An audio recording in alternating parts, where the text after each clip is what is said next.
오늘은 블루 아카이브에 등장하는 데카그라마톤의 모든 예언자들을 야생에서 건축해보겠습니다.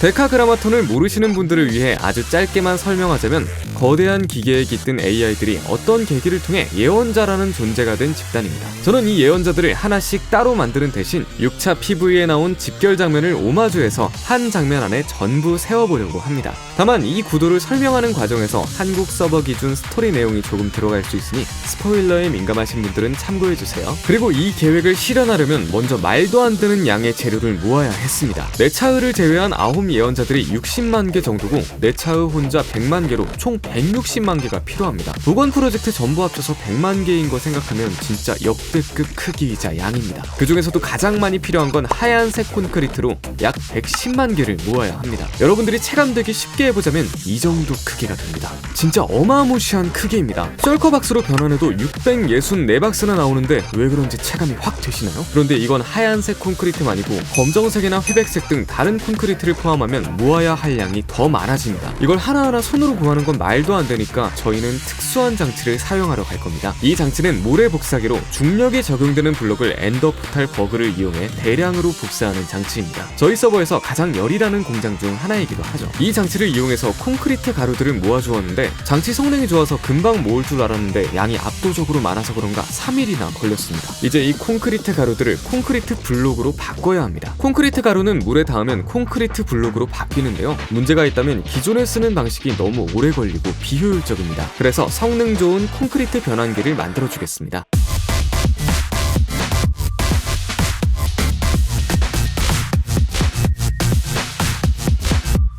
콘크리트 변환기를 다 만들었습니다. 일만구님께서 설계한 이 장치는 시간당 18만 개를 처리할 수 있는 괴물 같은 성능을 지닌 장치입니다. 콘크리트 가루가 물에 닿아야 콘크리트 블록이 들고 그걸 캐야 하는데 이 장치는 그걸 자동으로 해결해줍니다. 비유하자면 옛날 장치는 손빨래고 지금 장치는 최신형 드럼 세탁기인 셈이죠. 그런데 여기서 문제가 발생합니다. 성능 테스트를 위해 10분 정도 돌렸는데 10박스 분량을 다 처리했더라고요. 10분 만에 다 처리하다니 대단한데? 라고 생각하며 상자로 내려가 확인해봤는데 5박스 분량밖에 없었습니다. 무언가 잘못됨을 직감한 저는 조사를 시작했는데 장치 속도가 엄청나게 빠른 만큼 가루 설치도 그에 맞게 빨라야 합니다. 그래서 저는 마우스 매크로를 사용했는데 이걸로도 속도를 따라잡지 못했습니다. 처리되지 못한 채 바닥에 쌓인 콘크리트 가루들은 5분이 지나며 디스폰 해버렸던 겁니다. 저는 그것도 모르고 와우 10박스를 다 처리하다니 대단해! 하며 해골물 마신 거였습니다.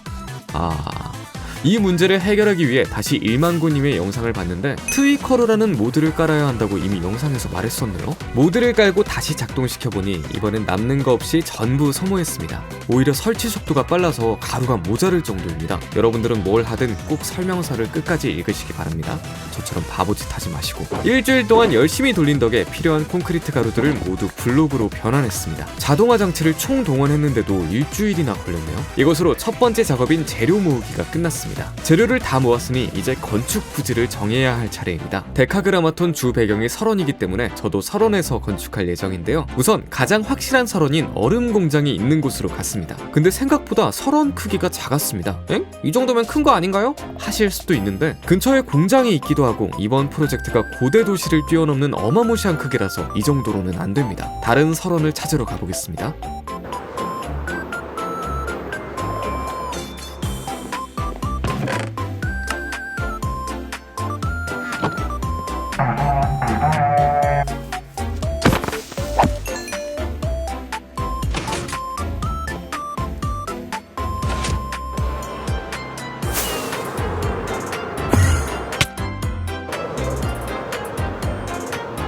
겨우 찾았습니다. 이곳 찾으러 1시간이나 돌아다녔습니다. 적당히 넓고 베이스 캠프로 쓸만한 마을과 본진으로 갈 네더 포탈 잔해도 있으니 딱 좋습니다. 이제 네더 포탈을 천장으로 연결해주고 본진으로 가서 재료를 챙긴 후에 베이스 캠프로 옮겨줬습니다. 건축 부지도 정해졌으니 이제 월드 이터 차례입니다. 월드 이터는 지정된 지역을 TNT 주퍼를 이용해 초토화시키는 장치입니다. 월드 이터를 꼭 사용해야 하는데 전에 말한 것처럼 이번 프로젝트 크기가 좀 많이 큽니다. 마인크래프트에는 블록 설치 제한이 있는데 이 크기가 높이 300 319블록입니다. 일반적인 평지인 Y54에서 지으면 이 제한에 걸릴 수 있기 때문에 월드 히터를 이용해 땅을 파주겠습니다. 작업 반경을 보여주자면 이 정도 되는데 좀 크죠? 근데 이게 최소치입니다. 여기에 월드 히터 설계도를 띄워보면 대충 4분의 1 정도 되네요. 월드 히터 크기가 딱 고대도시 크기니까 대충 고대도시 4개분 크기란 뜻입니다. 벌써부터 머리가 아찔해지는데요. 월드 히터를 가동하기 위해선 2가지 사전 작업이 필요합니다. 첫 번째로 모루벽을 세워주겠습니다. 우선 성급한 버프를 받기 위해 신호기를 작업 구간에 모두 설치해주겠습니다. 고대도시와 다르게 두 면만 모루벽을 세워줄 건데 그 이유는 고대도시는 복원이 목적이라 최대한 원본은 보존해야 했기 때문에 내면을 모루벽으로 보호해야 했습니다. 하지만 이번 프로젝트는 그냥 기반함까지 파기만 하면 되기 때문에 월드 히터 고장 방지용으로 모루벽을 세워주는 겁니다. 팀원과 함께 열심히 땅을 파주었고 그 다음 모루를 설치해 주었습니다. 모루벽이 다 세워졌으니 이제 구덩이를 파주겠습니다. 구덩이를 파는 이유는 월드 히터의 작동 파츠가 있는 구역은 장비 보호를 위해 TNT 주포가 작동을 멈춥니다. 월드 히터는 계속해서 아래로 내려가며 지역을 부수기 때문에 이 내려갈 구역을 미리 파주어야 합니다. 간단한 TNT 주포를 만들어준 다음 잠수만 타면 끝인 줄 알았는데 거대한 수중 동굴이 있었습니다. 물이 있으면 TNT로 부수지 못하기 때문에 물을 제거해야 하는데 이걸 언제 다 지우지? 가진 스펀지 다 동원해서 겨우 지웠습니다. 그 후론 계속 반복해 주었고 마침내 모든 구덩이를 다 팠습니다. 작업 반경 내에 주민마을이 있긴 했는데 괜찮겠죠?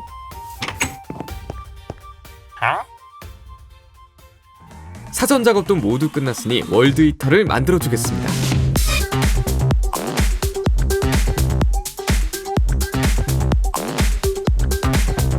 월드 히터가 완성되었습니다. 1구역, 2구역으로 나누어서 건축해주었고 다른 작업을 위해 2개 동시에 돌려서 작업해주겠습니다. 그런데 또 문제가 발생했습니다. 월드 히터가 자꾸 고장이 났는데 처음 보는 유형의 고장이었습니다. 주로 고장나는 이유가 물 안에 있는 블록을 제거 못해서 걸리거나 제거하지 못한 다른 블록에 막히는 경우인데 이번엔 TNT 주퍼 파츠가 작동 파츠에 제대로 안착하지 못하고 계속 앞으로 나아갔습니다. 때문에 밑에 있던 장치까지 부서진 상태입니다. 백업본을 불러와서 다시 작동시켜도 똑같은 현상이 일어나서 조사를 해보았는데 아무래도 서버가 버티지 못한 듯 합니다. 월드 히터 자체가 대규모 폭파 작업이라서 원래도 서버에 큰 부하를 일으키는 장치입니다. 그런데 평소보다 4배 더 큰 면적에 월드 히터 2개가 동시에 돌아가니 제 작고 소중한 서버가 많이 아팠고 때문에 장치에 안착해도 신호가 전해지지 않아 앞으로 계속 뚫고 나간 것으로 추측됩니다. 우선 서버 램 할당을 16기가로 늘려줬고 월드 히터도 하나만 돌리기로 했습니다. 이제 1구역 월드 히터를 가동하겠습니다.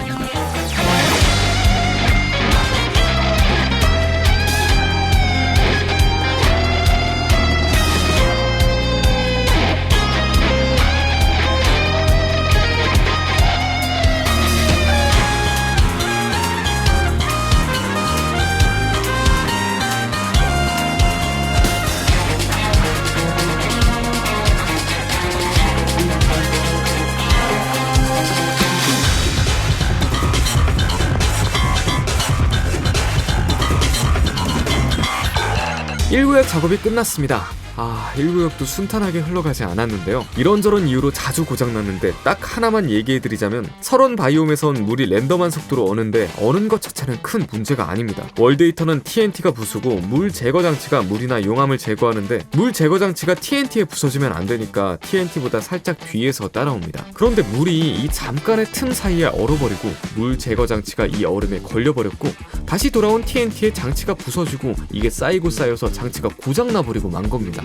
서버 문제를 해결하니 이젠 물이 말썽을 부리는군요. 이건 방법이 없어서 제가 일일이 눈에 보이는 모든 물을 제거함으로써 해결했습니다. 그리고 장치가 고장날 때마다 즉시 가동을 멈추고 수리한 다음 다시 가동하기를 반복했고 거의 2일에서 3일 정도 잠도 거의 못 자고 여기에만 매달려서 겨우 끝낼 수 있었습니다. 이제 2구역도 작업해야 하는데 똑같은 실수를 반복하지 않기 위해 월드 히터 위에 돌로 하늘을 덮어줬습니다. 이유는 물이 얼려면 하늘이 뚫려 있어야 하기 때문입니다. 전 이걸 하늘방패라고 불렀습니다. 이제 2구역도 똑같이 작업해주면 깔끔하게 모든 구역을 정리했습니다. 2구역도 타임랩스로 보여드리고 싶었는데 몹과 물 때문에 수시로 고장나서 도저히 영상으로 쓸 수 없었습니다. 무슨 일이 있었는지 자세히 설명해드리자면 이렇게 깊게 파놓고 하늘까지 덮어버리니까 몹이 미친듯이 스폰했습니다. 문제는 이게 TNT 주퍼 위에도 스폰을 했고 이 망할 놈들이 기폭장치인 광산 수레를 밀어버려서 TNT 주퍼가 고장났고 이런 식으로 거대한 벽이 생성되었습니다. 거기에 진짜 거대한 수중동굴이 이 구역에 분포해 있는데 체감상 40%는 수중동굴인 수준으로 많았습니다. TNT가 터지면서 물이 흘러내려오고 이 물이 용암과 만나면서 흑요석이 만들어졌는데 TNT는 흑요석을 부수지 못하기 때문에 당연하게도 장치가 고장납니다. 물의 양이 너무 많아서 제거하는 건 포기했고 생긴 흑요석들을 제거하는 식으로 해결했습니다. 그래도 지옥 같던 월드이터 작업이 끝났습니다.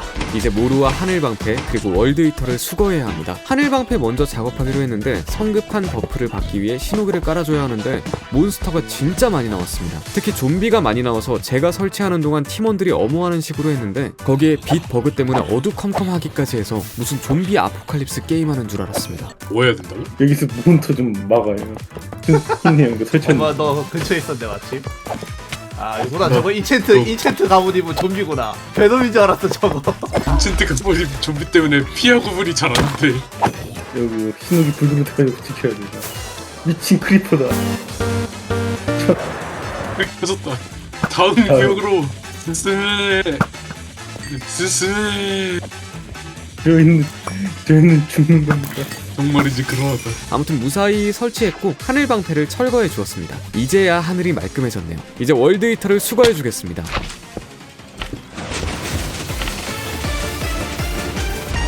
멈춰.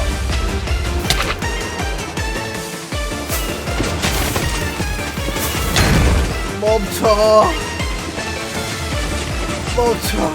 월드히터와 모루는 다음에 수거하기로 하고 먼저 바닥 마감을 해주겠습니다. 어차피 눈으로 덮을 거기 때문에 남아도는 돌로 마감해주겠습니다. 그런데 마감하던 도중 팀원이 갑자기 슬라임에게 죽었습니다. 슬라임은 빛 세기와 관계없이 스폰하기 때문에 작업할 때 굉장히 귀찮게 굴었는데 결국 사고를 쳐버렸네요. 이제 괜찮겠지 했는데 이번엔 다른 팀원이 죽었습니다. 아니 다이아 풀셋에 토템도 있는데 죽어버렸습니다. 서양 게임이라서 슬라임도 강한 건가? 아무튼 바닥 마감을 마저 해주었고 월드히터와 모루도 모두 제거해 주었습니다. 저기 벽에 붙은 건 뭐냐고요? 제가 없다고 믿으면 없는 거 아닐까요? 수영복이라고 믿으면 수영복인 것처럼? 농담은 여기까지 하도록 하고 예언자들이 올라설 무대가 완성되었으니 본격적인 건축을 시작하겠습니다.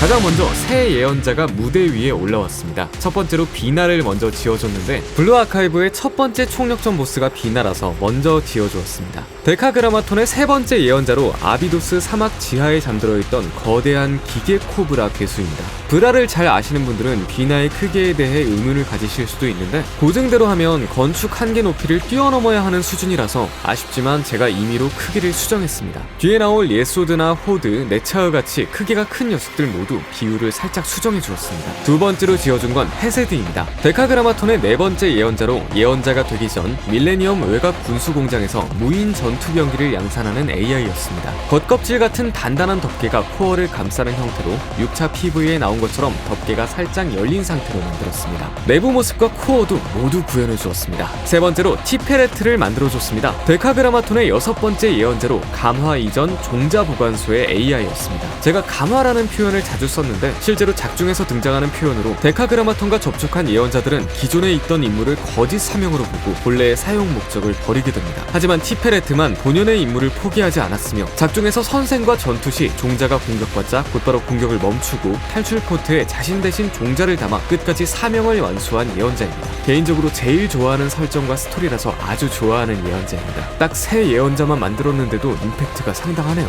이제 다른 예언자들도 건축해주겠습니다. 다음으로 지은 건 케테르입니다. 데카그라마톤의 첫 번째 예언자로 사족 보행 기체 상부에 다양한 포탑을 장착한 예언자입니다. 설계도 작업 때 케테르를 먼저 작업했었는데 이 친구 하체 관절이 전부 대각선인데다가 역관절 형태라서 머리 좀 싸맸던 기억이 있습니다. 감을 잡아가는 단계에서 만든 친구라 지금 보니 아쉬운 점이 좀 보이네요. 다음은 게브라를 만들었습니다. 게브라는 다섯 번째 예언자로 감화전 극지방을 연구하는 무인 탐사기였다고 합니다. 가장 큰 특징은 모듈화된 설계와 다양한 무기인데 덕분에 작업 난이도가 높았습니다. 케테르에 이은 역관절 콤보와 뾰족한 형태의 머리가 특히 고역이었습니다. 다음 작업은 호드입니다. 8번째 예언자로 감화 이전 밀레니엄의 지하 통신망을 가설하는 AI였습니다. 이 친구는 전에 지어본 적이 있는데요. 그땐 컨셉 아트도 없던 때라 녹화한 총력적 연출을 돌려보면서 지었었습니다. 그래서 비율과 디테일이 좀 떨어졌었는데 지금은 촉수나 연결된 호스 등 디테일은 더 개선해 주었고 비율도 고증에 맞게 수정해 주었습니다. 특히 호드 아래 부분은 정보가 거의 없어서 대충 지은 초기 버전과 달리 뱀 같은 하체와 특유의 디자인을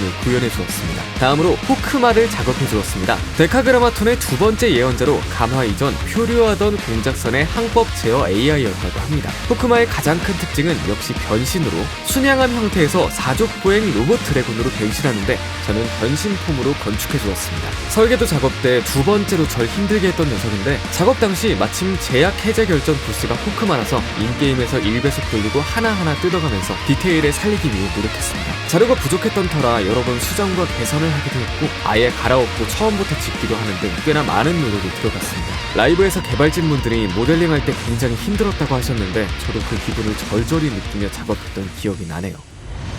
10명의 예언자 중 7명의 예언자가 완성되었습니다. 이야, 벌써부터 화면을 꽉 채우고 있는 게 대단합니다. 멀리서 봐도 엄청난 크기인데 직접 다가가 보면 그 웅장함이 배가 됩니다. 이런 걸 상대로 우리 학생들이 싸우고 있었던 겁니다. 특히 호드가 앞건인데 이게 비율을 수정해서 좀 작게 나온 걸 생각하면 원래는 이 크기의 한 두세 배는 더 클 겁니다. 이런 어마무시한 걸 만든 밀레니엄이 새삼 대단하게 느껴지네요. 하지만 이걸로 끝이 아닙니다. 가장 거대하고 중요한 셋이 아직 남아 있습니다. 바로 건축에 들어가겠습니다.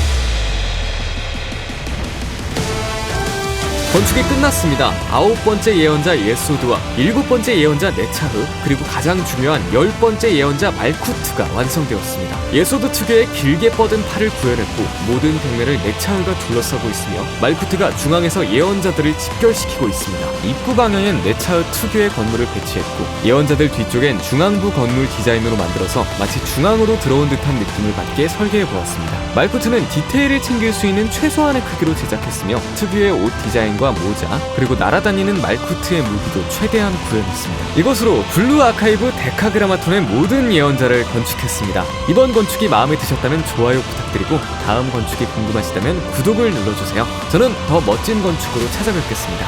감사합니다.